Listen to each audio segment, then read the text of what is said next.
En fin, a lo que vamos, patología de la infancia.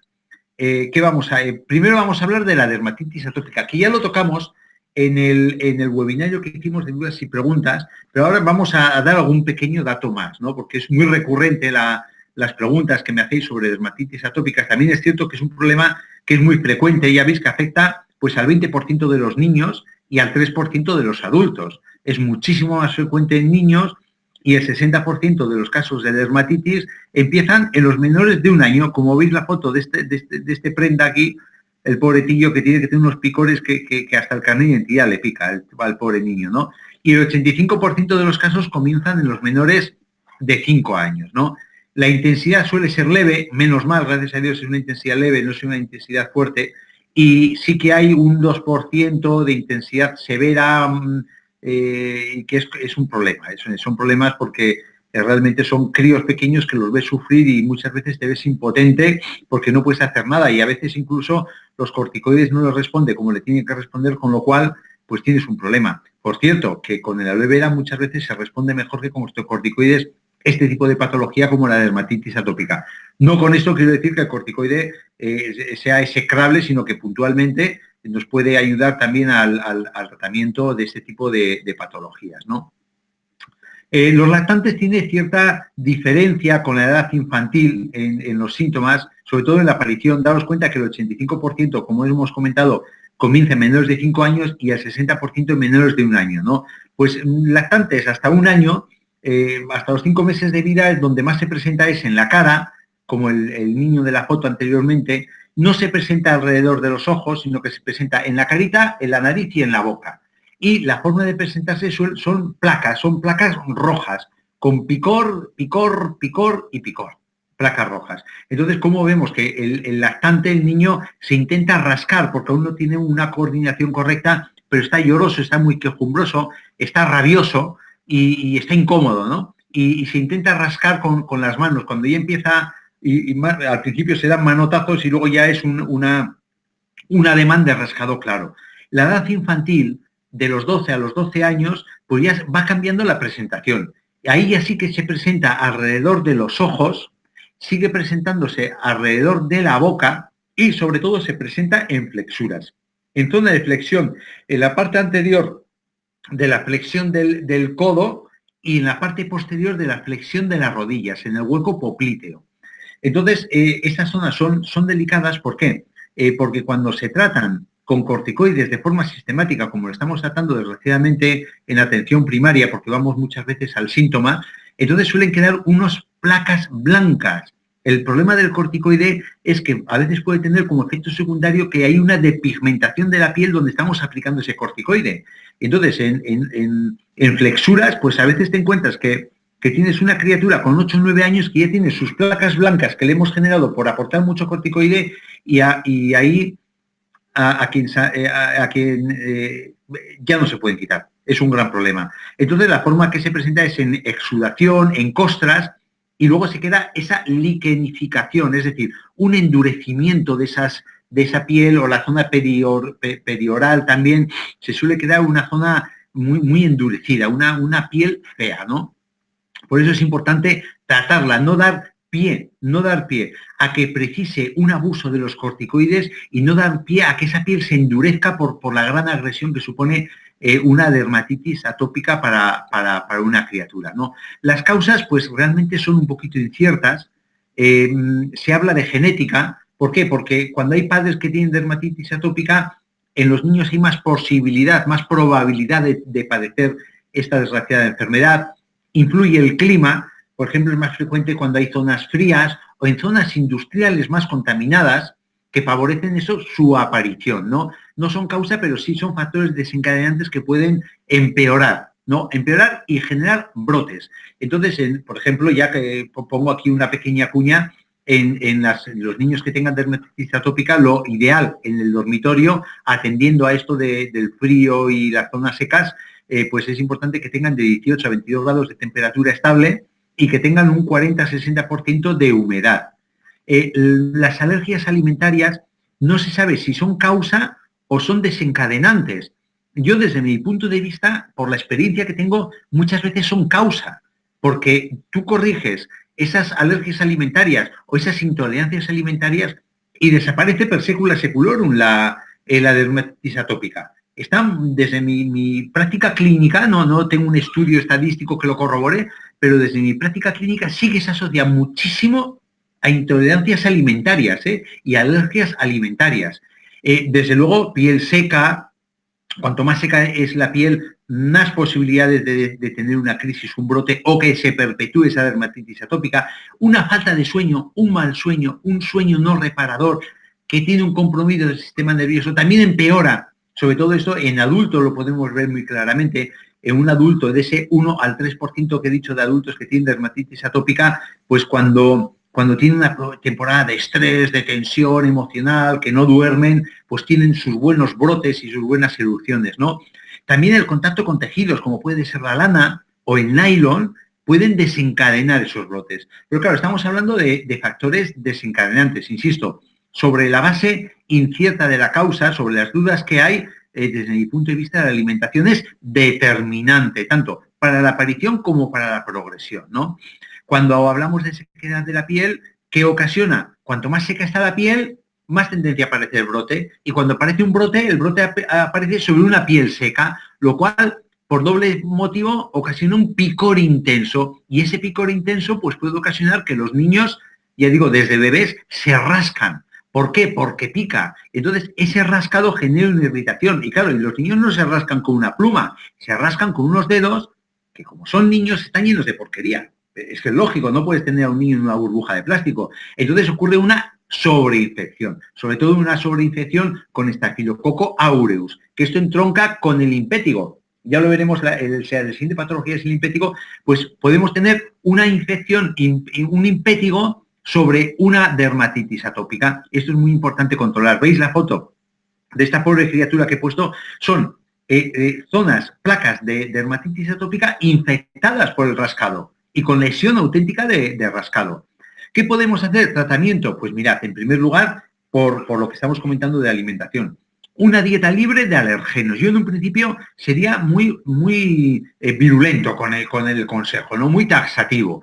Quitar totalmente, de forma, al inicio, gluten, las leches animales, el azúcar blanco y las carnes rojas. Eso de entrada quitarlo. Y ya conforme esa piel vaya volviendo a su ser, de forma espontánea, desde el momento que tocamos la alimentación o ayudada por las recomendaciones que le vamos a dar como asesores de salud a estas mamás que tienen esos niños sufriendo, ya podemos ir reintroduciendo muy poquito a poco, de forma muy paulatina, estos posibles alergenos que hemos quitado de la alimentación y ya vemos cómo le va sentando al bebé y entonces la mamá ya es patria potestad para decir, oye, pues mira, esto, qué casualidad, le doy carne de cerdo y el niño se me erupciona otra vez. Pues ya sabes que la carne de cerdo ni en broma. O le doy un poquito de gluten y me erupciona. Oye, pues no. Oye, pues o me tolera el gluten. Pues mira, el gluten lo podemos incorporar, ¿no? Las leches, sobre todo valorar el tema de las leches, ¿no? Cuando se reintroduzca la leche animal, que suele ser un desencadenante muy persistente, muy insistente, muy frecuente, ¿no?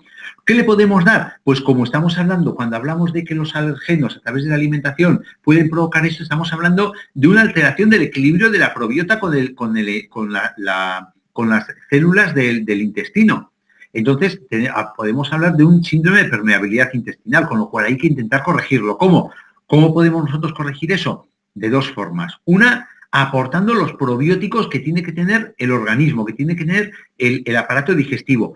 ¿Cómo? Pues con nuestro Pro12, ¿no? Que es una de las mejores fórmulas que hay en el mercado. Tiene la cobertura de la cápsula más una microcobertura también que tienen los lactobacilos. Es un mecanismo patentado del laboratorio que permite que atraviese la barrera defensiva del estómago, que a través de su pH en 2, con un estómago con unos jugos ácidos, pues aparte de digerir los alimentos, impiden que penetren del exterior bacterias agresivas, bacterias patógenas que pueden ir dentro de los alimentos, ¿no? Ese es un poco el porqué, entre otras cosas, del pH ácido del estómago y el por qué tenemos que respetarlo. Entonces, para que nuestro Pro12 pueda pasar más o menos dignamente al intestino, pues tiene una doble protección para los lactobacilos para que puedan pasar, ¿no? Esa barrera. ¿Cómo se recomienda? Pues mirad, en menores de un año de 1 año a 3 años yo recomiendo, o bien con paciencia, abrir la capsulita y echarla en la leche o en el yogur o en un poquito de aloe vera y tomarla todos los días media cápsula, o tomar una cápsula abierta, echada en la comida, pues una cada 48 horas. Eso es la recomendación que yo hago hasta los 3 años. Y luego, posteriormente, pues una cápsula al día en las comidas. Pues mientras el niño no se pueda tragar la cápsula, porque la verdad es una cápsula que es un poco obús, como todas las cápsulas para la gargantita de los niños, pues oye, mira, la abres, la echas en la comida, sobre todo en un medio alcalino, como puede ser nuestra aloe vera, y ¡bumba!, para adentro. Ya cuando empiezan a ingerir, cuando pues, son capaces de tragar las capsulitas, unos niños a los 5 años, otros hasta los 12 años, no hay quien trague, pues cuando empiecen a poder ingerir, pues que tomen la cápsula, porque tiene esa doble protección. La cápsula también es una protección para los jugos ácidos del estómago, ¿no? Y luego el otro elemento que debemos actuar sobre el síndrome de permeabilidad intestinal que puede estar implicado en este follón, pues es el aloe vera miel o aloe vera melocotón. ¿Por qué? Porque aporta muchos mucílagos, y esos mucílagos actúan también como prebióticos, ¿no? Actúan como alimentos para los probióticos, y actúan también como un factor antiinflamatorio para ese estado maltrecho de la mucosa intestinal, ¿no? Entonces, ¿cómo recomendarlo? Pues fijaros bien, estas dosis yo las recomiendo de forma universal. Hasta el primer año, pues igual no, a no ser que sea una prescripción médica ya muy meditada, ¿no? Pero a partir del primer año sí que podemos recomendar una aloe vera miel, una aloe vera melocotón. ¿Cómo? 2 mililitros cada 8 horas. En vez de darlo los 6 mililitros de golpe, yo recomiendo 2 mililitros cada 8 horas y aumentar 2 mililitros en cada toma cada año.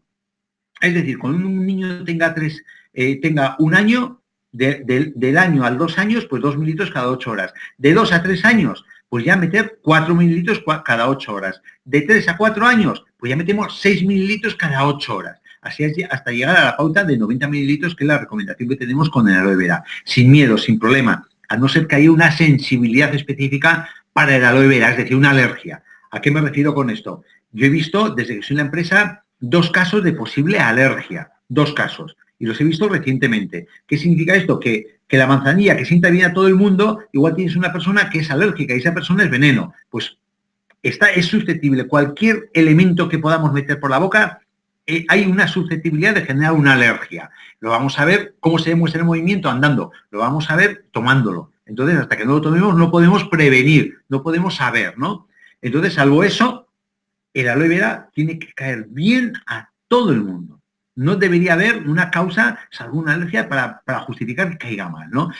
A nivel externo es muy importante, porque claro, no solo vas a intentar solucionar la causa, que estamos hablando de alimentación y el síndrome de permeabilidad intestinal acentuado, sino que también externamente tenemos que ayudar a ese niño que tiene sus picores y tiene sus descamaciones, sus placas, y si le ayudamos y tenemos suerte con la recomendación que sea efectiva, como el 85% de las veces que la vamos a hacer con respecto a esa patología con nuestra aloe vera, pues evitaremos que use corticoide. Entonces evitaremos los riesgos de que se generen esas placas blancas en la piel cuando desgraciadamente hay ese efecto secundario con el uso de los corticoides, ¿no? Entonces, ¿qué recomiendo? El spray de emergencia 3 veces al día, siempre de base spray de emergencia. Cuando está en fase muy aguda, cuando habéis visto la foto aquí de este niño, esta es una fase aguda, ¿no? Entonces, en esta fase aguda nosotros podemos recomendar el Dermaintense. Ya sabéis que es una pomada de color rojo, es muy feo, pero es muy efectiva, es como un corticoide natural, es la cortisona verde que tenemos en el laboratorio, ¿no?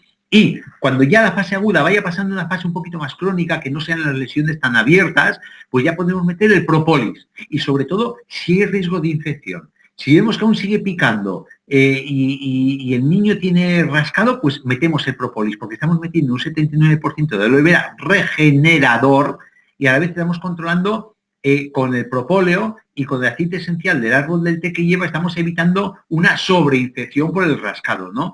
Fijaros, el Dermaintense es para fase aguda, cuando hay inflamación, cuando se intenta quitar la inflamación. Y el propóleo como regenerador. Dermaintense tiene un 20% de aloe vera. Tiene la mahonia y tiene la onagra, que son plantas antiinflamatorias, pero no tan regeneradoras como la aloe vera. Entonces, en cuanto quitamos la fase aguda, rápidamente pasamos a la del propóleo, si hay riesgo de infección, o al concentrado, que tiene el 90% de aloe vera y es un gran regenerador de la piel. siempre, insisto, el spray de emergencia de base.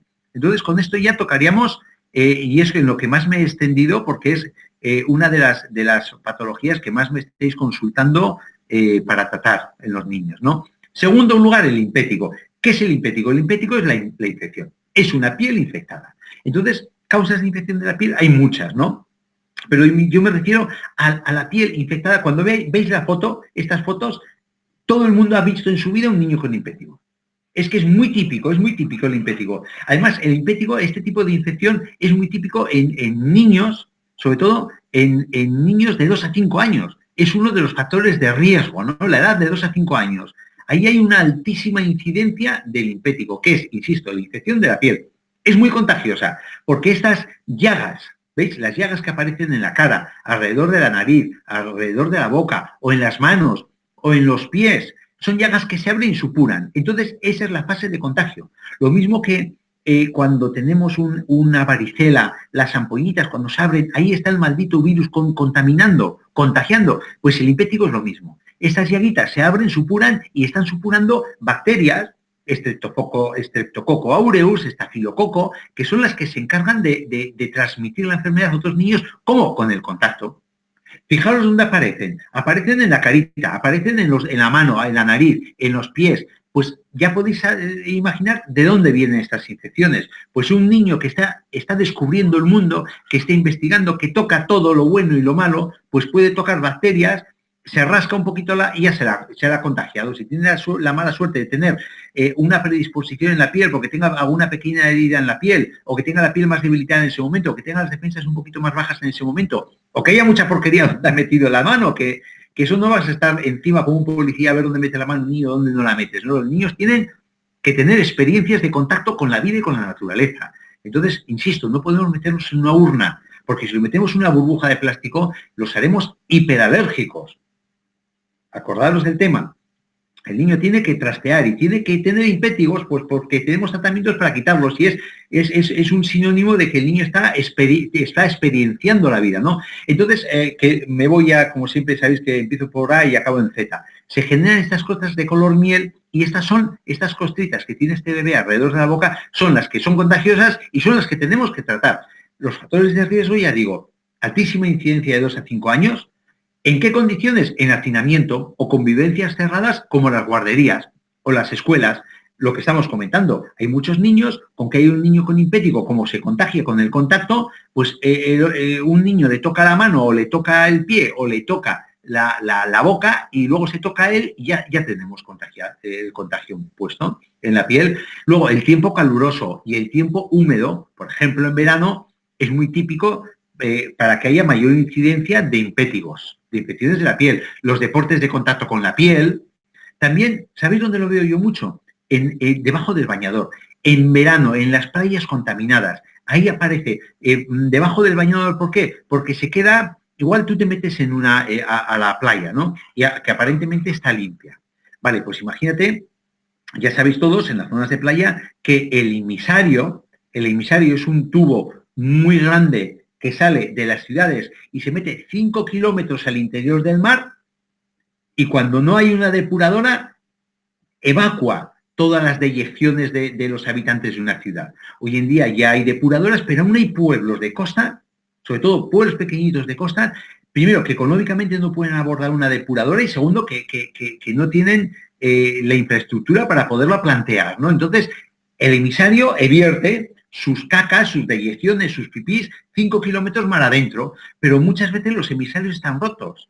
Y cuando hay un poquito de poniente, ese agua contaminada llega hasta la playa. Y eso es cuando vemos esa capita blanca a veces en la playa, que dices, mira, esto lo ha echado un barco y tal.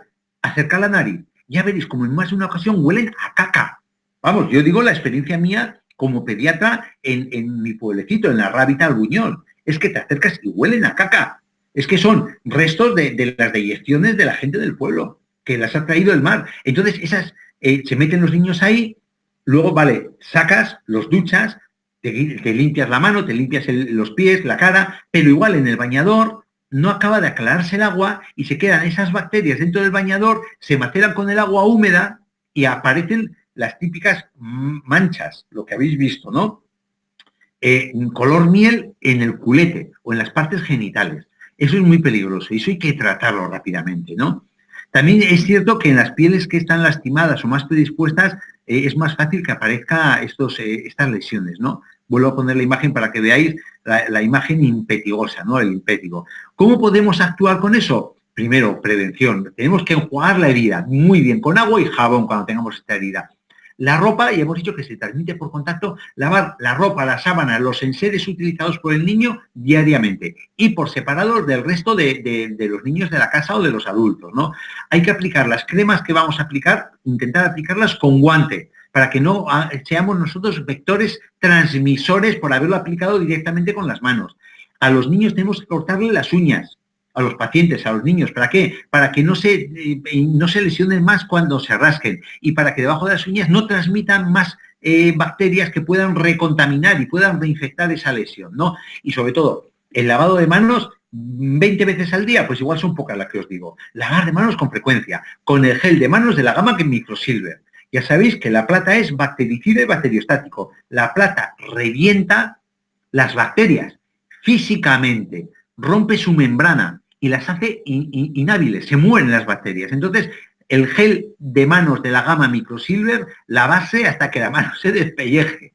Eso, y la cara también, podemos lavarnos con el gel de manos de la gama Microsilver y evitar el contacto con niños sanos. Hombre, es por el bien del resto de los niños. Ahí hay un poco de conciencia social, que sabes que tu niño tiene un impétigo, no lo saques a jugar con el resto de los niños. Son 2 días. Si con nuestro tratamiento son 2 días lo que va a tardar en quitarse. ¿Con qué tratamiento? Pues con el gel de manos Microsilver, como estamos hablando, de uso diario y frecuente, y la pomada de propóleo, de LR, de aloe vera, de la gama aloe vera. Esa es muy importante porque esa pomada, aparte de ser antiinflamatoria por el romero y por el sauce que tiene, también tiene un efecto antibiótico por aceite esencial del árbol del té y tiene un efecto antibiótico por el propóleo. Un gran efecto antibiótico y antivírico, ¿no? Pero siempre, como siempre comento, antes de echar la pomada de propóleo, utilizar el spray de emergencia. Aunque esté la herida abierta, no importa, spray de emergencia. Va a escocer un poquito, mejor, desinfecta, spray de emergencia.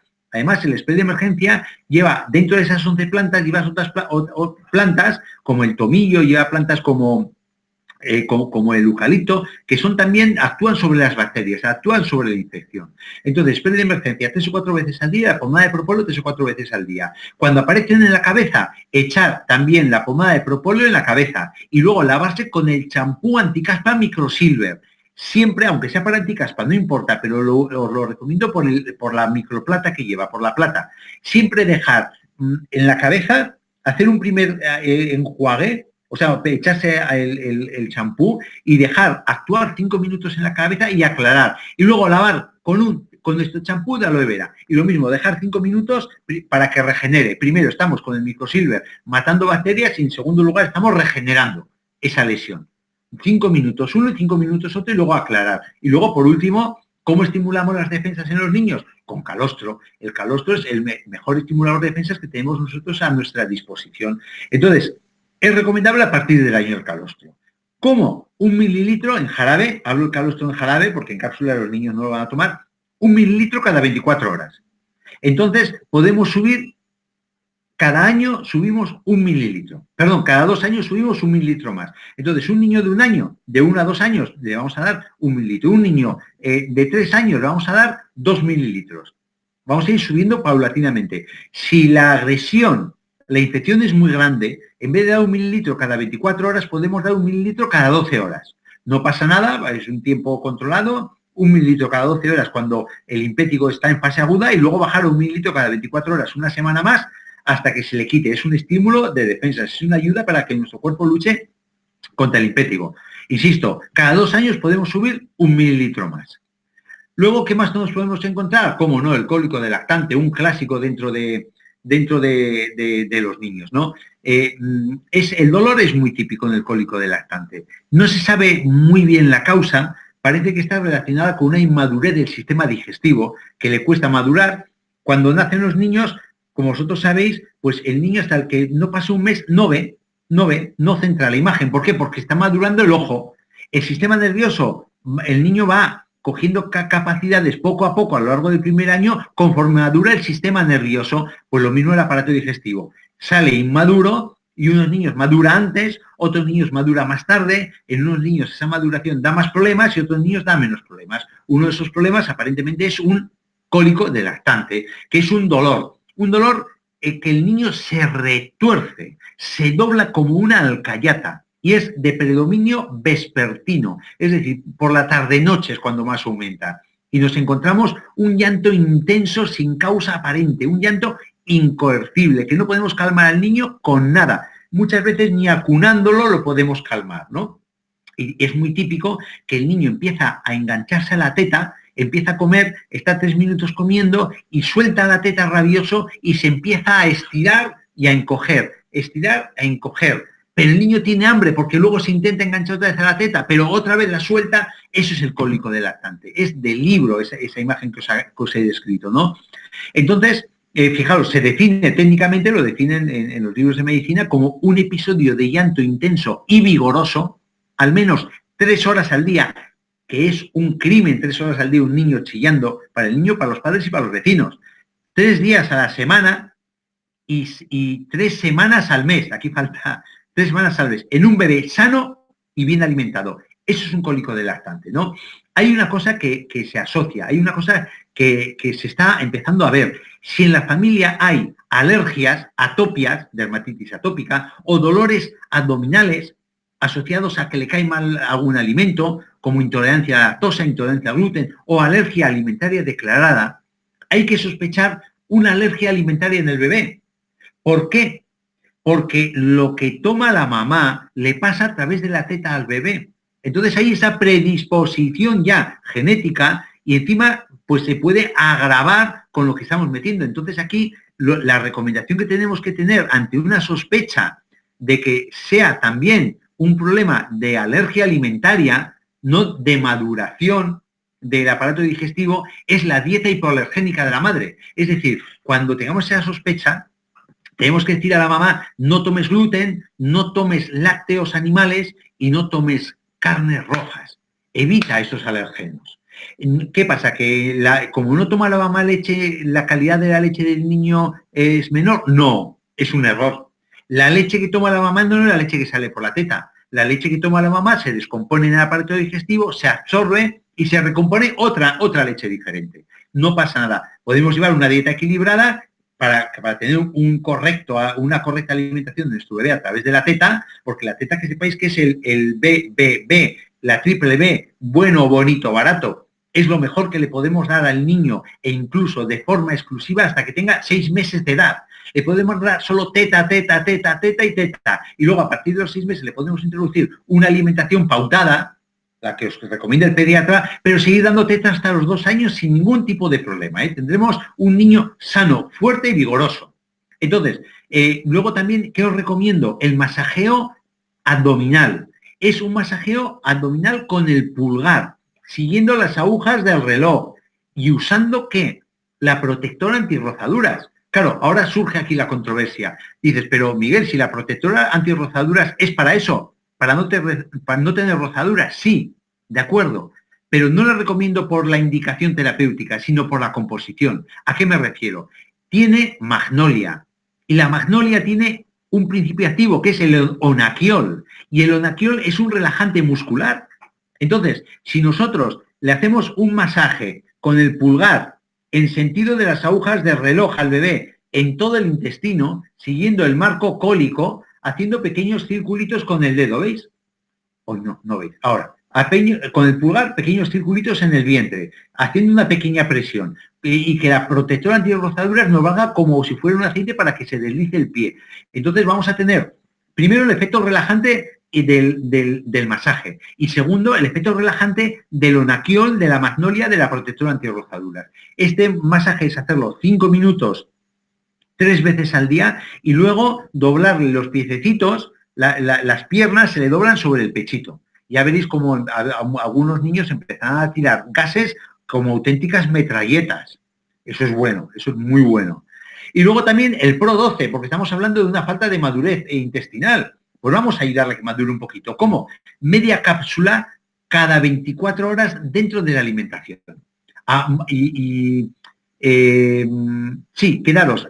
Al principio no recomiendo hasta el año de edad el Pro-12, salvo en este caso, en el cólico del lactante, ¿no? En el cólico del lactante sí, porque eso nos va a ayudar, los lactobacilos nos va a ayudar mucho a que madure ese intestino. Entonces, si la mamá, claro, si le da teta es más complicado, ¿no? Se puede sacar un poquito de teta con un sacaleches y ahí disuelve la capsulita, la media capsulita, y luego se la mete con biberón al bebé o con una cucharadita, se la mete al bebé una cucharada que no sea de metal, por supuesto, que sea de plástico, que sea de silicona, concretamente, y se va metiendo. O bien media capsulita cada 24 horas o una cápsula cada 48 horas, ¿no? Y ir espaciando conforme mejoren los síntomas.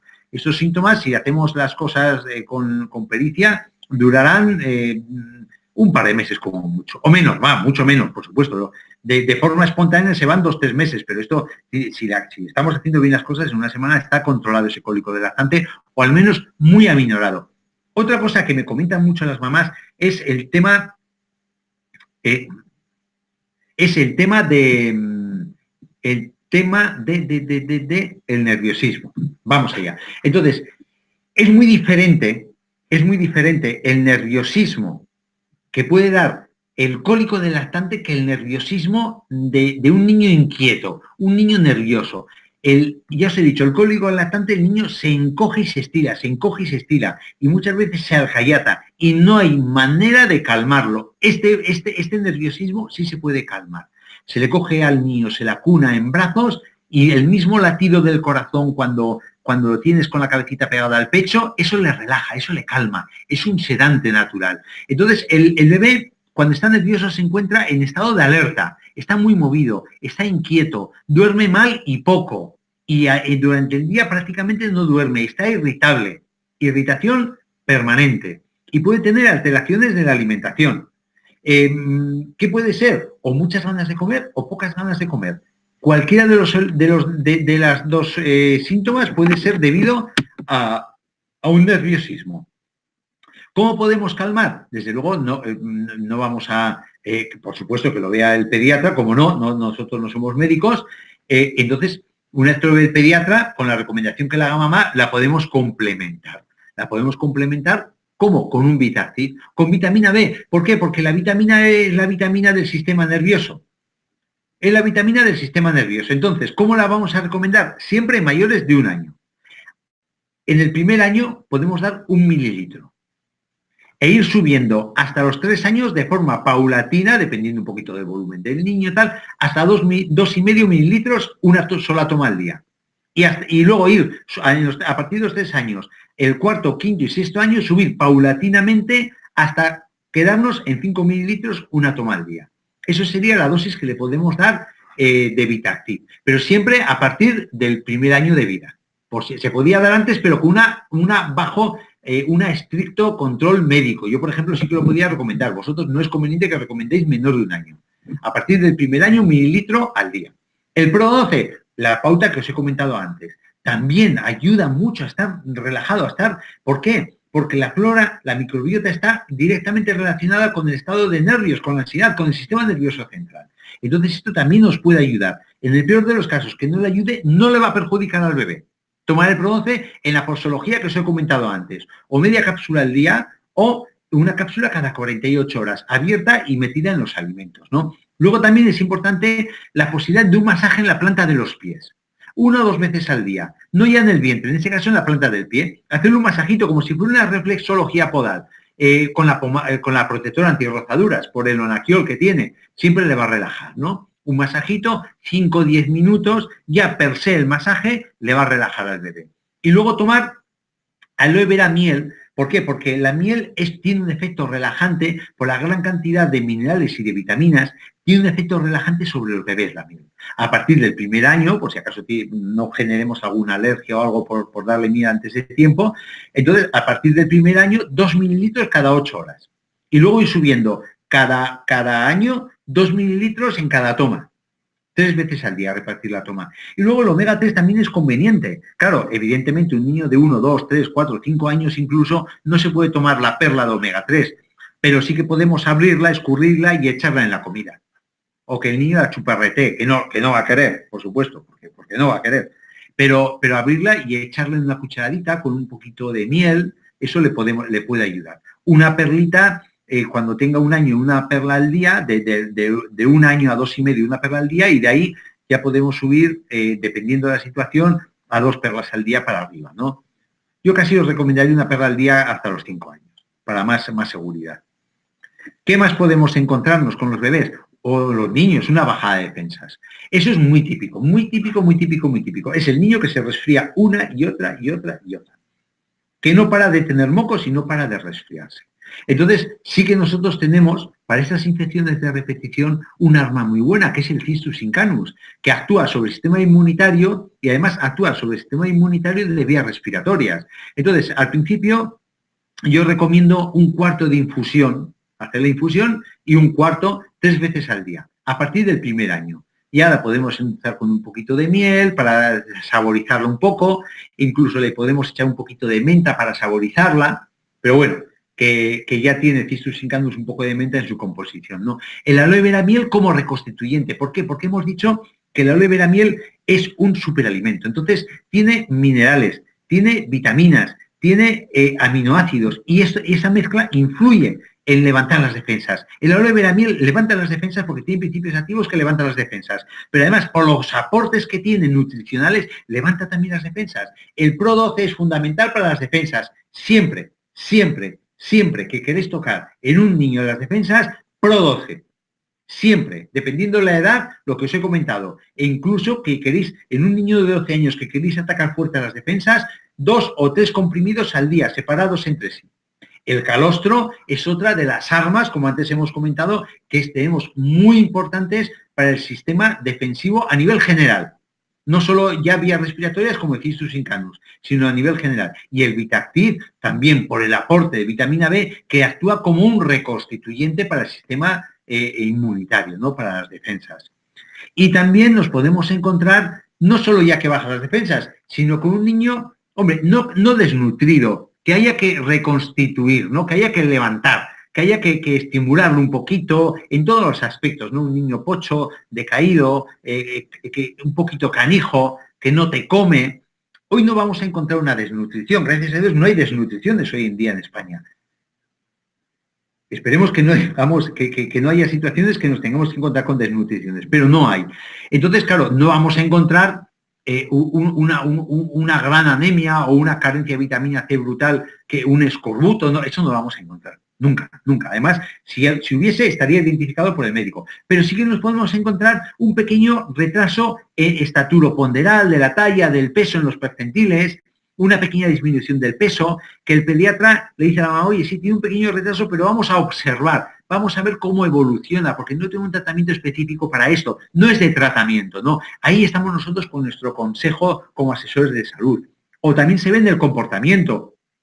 Un niño que se cansa más rápido, que está más distraído, que se le ve triste, que las abuelitas le ven esas ojeras que te dicen en la consulta de pediatría. Entonces lo llevas al pediatra le hace analítica, descartas que no haya una carencia nutricional y te dice el médico, oye, pues mira, está bien, vamos a esperar, vamos a ver cómo evoluciona. Ahí está nuestro consejo, ¿no? Lo que os voy a decir. Esto puede ser debido no ya a un problema carencial de vitaminas o de minerales, sino que incluso que sea un problema carencial de micronutrientes, más que una carencia de aporte nutricional, ¿no? Entonces, en cuanto le aportamos, es muy agradecido el niño cuando tenemos un aporte correcto, pegan un cañonazo para arriba como un obús. Entonces, ¿qué podemos recomendarle? Fijaros, que no me he equivocado, el MindMaster rojo. El MindMaster rojo a nivel energético para el niño como reconstituyente, por el coenzima Q10, con la carnitina que tiene para que saque energía del tejido graso, está muy indicado. Pero ojo, que estamos hablando de niños. Y ojo, que pongo el rojo, que no pongo el verde ni de coña, solo el rojo. Entonces, en mayores de 2 años, siempre. ¿Cómo podemos recomendar? 5 mililitros a la mañana y 5 al mediodía. Y a valorar cómo evoluciona, no por la noche. 5 mililitros a la mañana y 5 mililitros al mediodía, nunca por la noche. Ya estás dándole durante 1 o 2 botes, es decir, está dándole pues 1 o 2 semanas y ya se va valorando cómo evoluciona. Oye, que evoluciona bien, mira, mantenemos 2 semanas más y lo quitamos. También el calostro es un reconstituyente, porque no solo actúa sobre las defensas, sino ya, no sé si os acordaréis, cuando hablamos del tema deportivo, el calostro es un aporte energético es una mejora de rendimiento para los deportistas. Entonces, en los bebés también, por los principios activos que lleva, la lactoferrina, tal y cual, actúa también como reconstituyente. El aloe vera miel, por lo mismo, porque es un gran reconstituyente, porque nos aporta como superalimento aminoácidos, minerales, vitaminas. La miel nos aporta minerales, vitaminas, polifenoles que reconstituyen y, por supuesto, el omega 3, que el omega 3 también nos ayuda a levantar, porque muchas veces igual tenemos un cansancio psíquico en un niño más que físico. Entonces ahí sería valorar ese aporte de ese omega 3, ¿no? Vamos a ver, ¿qué más cositas os puedo comentar de los bebés? El estreñimiento, bueno, bebés, no niños, ¿no? El estreñimiento también es un problema muy recidivante, ¿no? En consulta de atención primaria es un problema que se ve con frecuencia. Que hay una cosa, como os pongo en la primera línea de la diapositiva, que cuando nace el niño hay un reflejo que se llama reflejo gastrocólico. Gastro de estómago y cólico de intestino grueso. Ya sabéis que el estómago es donde llega la comida recién comida y el intestino grueso es esa bolsa donde acumulamos las heces y la eliminamos fuera. Pues tiene mucho sentido este reflejo gastrocólico. Es una cosa como yo, y perdonad la expresión, sé que a algunos asusta o a algunas asusta, es el reflejo como cago. Es decir, yo meto por la boca y mi cuerpo está evacuando a través del intestino grueso, del recto, para hacer un sitio para que entre más comida. Es ese reflejo. Entonces los niños, cuando toman teta, tienen ese reflejo muy marcado y hacen caca 3 veces al día. Comen la teta, hacen la tetada y hacen caca. Hacen la tetada y hacen caca. Es el reflejo gastrocólico. Eso se va perdiendo con la edad y nos podemos conformar que tengan al menos una deposición al día. Nunca menos, al menos una deposición al día. Entonces, ya hemos hablado muchas veces de estreñimiento, el perjuicio que ocasiona el estreñimiento. Si la comida desde que entra por la boca hasta que sale por el culete pasa más de 24 horas, se empieza a putrefactar. El intestino grueso es un saco de mantenimiento de las heces y lo que hace es absorber el líquido. Entonces, lo malo es que absorba el líquido putrefacto, porque esas heces llevan más de 24 horas en el interior de nuestro intestino grueso. Entonces, es básico, una vez al día, deposiciones para no autointoxicarnos, ¿no? ¿Cómo lo podemos controlar? Pro-12. Pro-12 lo primero. La primera medida para regular el estreñimiento es el Pro-12. Tener una buena microbiota, una buena flora intestinal. Y luego la segunda medida, el Fiber Boost. Tenemos, que últimamente no hablamos, por cierto, del Fiber Boost, tenemos una fibra excelente de algarroba. Una fibra con gran cantidad de principios antioxidantes, además está, y no solo lleva algarroba, lleva también la goma guar, lleva también el glucomanano, son 3 grandes fibras, ¿no? Que lo que hacen es retienen líquido, aumentan el bolo fecal, la cantidad de caca que hay en el intestino grueso, y cuando el intestino grueso ve que hay, oye, pues aquí hay mucha fibra, hay un bolo fecal grande, tengo que evacuarlo. Entonces empieza el movimiento natural peristáltico de evacuación, ¿no? Entonces yo recomiendo empezar con 2,5, está en polvo, 2,5 centímetros cúbicos cada 24 horas e ir regulando dependiendo de la respuesta. Igual con 2,5 nos quedamos cortos, pues damos 2,5 a la mañana, 2,5 a la noche. Cuando lleve ya regularmente las deposiciones 1 o 2 al día durante una semana, bajamos a 2,5, mantenemos una semana 2,5, que sigan regularmente esas deposiciones una vez o 2 al día y luego ya lo quitamos y vemos cómo va asentando. Ya vamos jugando con el aporte de fibra, ¿no? Aloe vera miel, también como aporte de fibra importante por los hidratos de carbono que lleva, pero importante, tomarlo con un gran vaso de agua. No solo tomar el aloe con una cucharada, sino o un zumo o un gran vaso de agua tomar. 10 mililitros por la mañana y 10 mililitros por la noche. ¿Por qué? Porque el agua también nos hidrata y el agua hace que aumente el bolo fecal, ¿no? Ejercicio diariamente. Los niños tienen que hacer ejercicio, tienen que patear, tienen que tener mínimo, ha sacado la Organización Mundial de la Salud esta semana, ha sacado una guía, orientación a los estados para que regulen cosas y tal, una guía dedicada a la actividad infantil para evitar el sobrepeso infantil. Entonces dice que mínimo 180 minutos de ejercicio. Y en los mayores de 3 años, esos 180 minutos de ejercicio, 60 minutos han de ser vigorosos.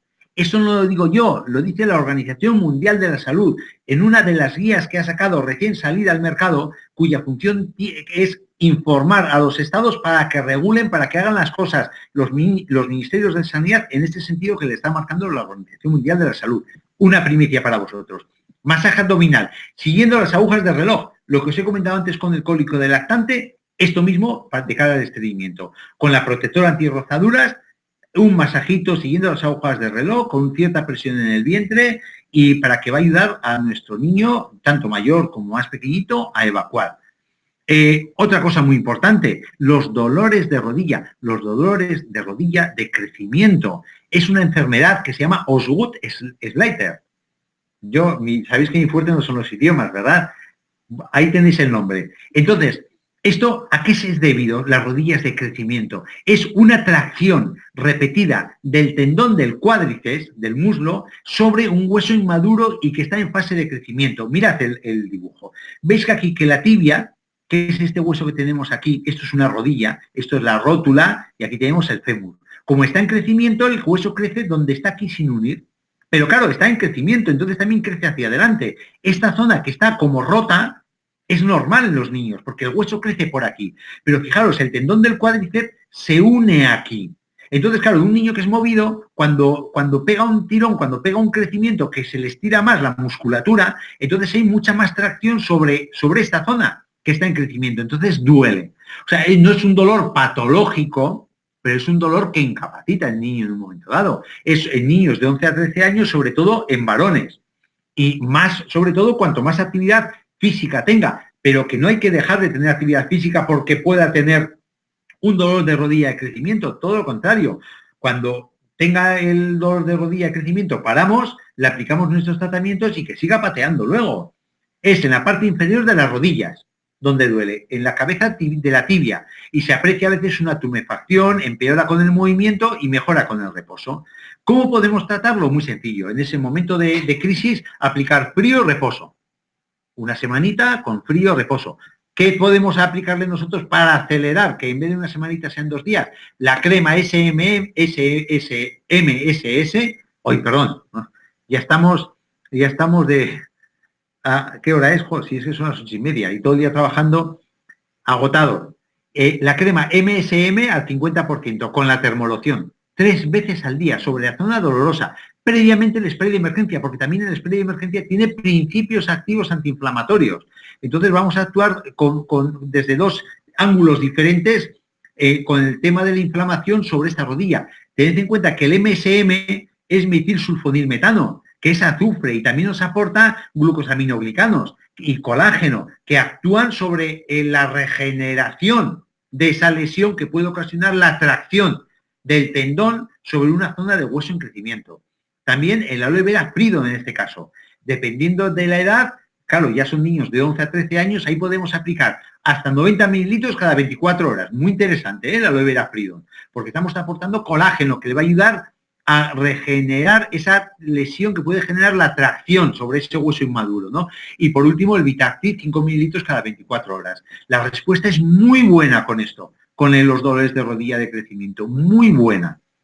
Luego, otra cosita más que quería ver es la sudamina. ¿Qué es la sudamina? Es una tontería, pero bueno, como me lo habéis preguntado más de una vez, es un punteado rojizo que tienen los bebés menos de un mes, normalmente suele el primer mes de vida. Esto es la foto. Esto es la foto, es una sudamina. Es un punteado rojizo que no es patológico, aparece en la cara, en el tronco, en la zona del pañal, sobre todo cabeza y cara, es donde más aparece, en la frente y los mofletes. Y es por una obstrucción que se produce en las glándulas sudoríparas. Es un proceso que se resuelve solo, no molesta, no pica al bebé, aparece cuando hace más calor, que suda el bebé y están tapadas esas glándulas. Entonces, ¿qué podemos hacer? Muy sencillo. Primero, no sobreabrigar al bebé para que no sude. Procurar que no sude. Tener la temperatura adecuada para que no sude. Usar prendas naturales, no sintéticas. Prendas de algodón que permitan una correcta transpiración. Mantener una temperatura en la habitación de 24 grados centígrados. Y sin exponer directamente al bebé al aire acondicionado. Y luego de lo nuestro, pues podemos hacer lavar con aloe vera, con el gel de aloe vera, usar el champú de aloe vera, eso le va a ayudar mucho, y si os apetece, porque tampoco sería necesario, podemos utilizar el gel concentrado. el gel concentrado un par de veces al día. Eso no sería incompatible con la sudamina. Le podría ayudar al tema de la sudamina con el efecto antiinflamatorio que puede tener el aloe. Actúa sobre abriendo un poquito el poro del sudor, la boca del sudor, de la glándula sudorípara, y puede ayudarle, ¿no? Y ya por último, hablando de erupciones, la costra láctea. ¿Quién no ha visto un bebé, unas costras que se depositan, escamas amarillas, blanquecinas o grises, adheridas al cuero cabelludo, que aparece en las primeras semanas de vida y en algunos niños dura hasta los 3 años de edad? ¿Sabéis lo que es esto? Es un poco el paralelismo a la dermatitis seborreica en el adulto. Es la dermatitis seborreica del lactante. Entonces, a veces, cuando se ha estudiado la costra láctea, estas costras amarillas, estas escamas en el cuero cabelludo inflamado, pues nos encontramos que hay un hongo, el hongo Melaseccia. Entonces, esto nos da pie a nosotros para hacer una recomendación. ¿Qué recomendación? Primero, lavar con champú de aloe vera. El champú de aloe vera siempre para el cuidado de los bebés. Alternar con champú anticaspa de la gama Microsilver, por el efecto que nos va a limpiar, nos va a matar el hongo. Y luego también usar, como tiene muy poquito pelo, nos podemos permitir el lujo de usar la pomada de propolis, que lleva antifúngico, como el aceite esencial del árbol del té, y lleva plantas antiinflamatorias como el romero y el sauce. Entonces, con esto sí que podemos acortar el tiempo de evolución de la costra láctea. Entonces, la costra láctea, cuando nosotros ponemos en práctica esta recomendación, enseguida se ablanda y luego con un cepillito, un poquito de púa, un poquito recia, pues podemos ir despegándolo, lo que buenamente nos deje la costra láctea de la cabeza.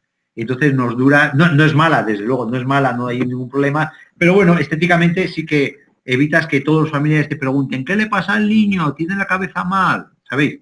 Entonces es conveniente el que tengamos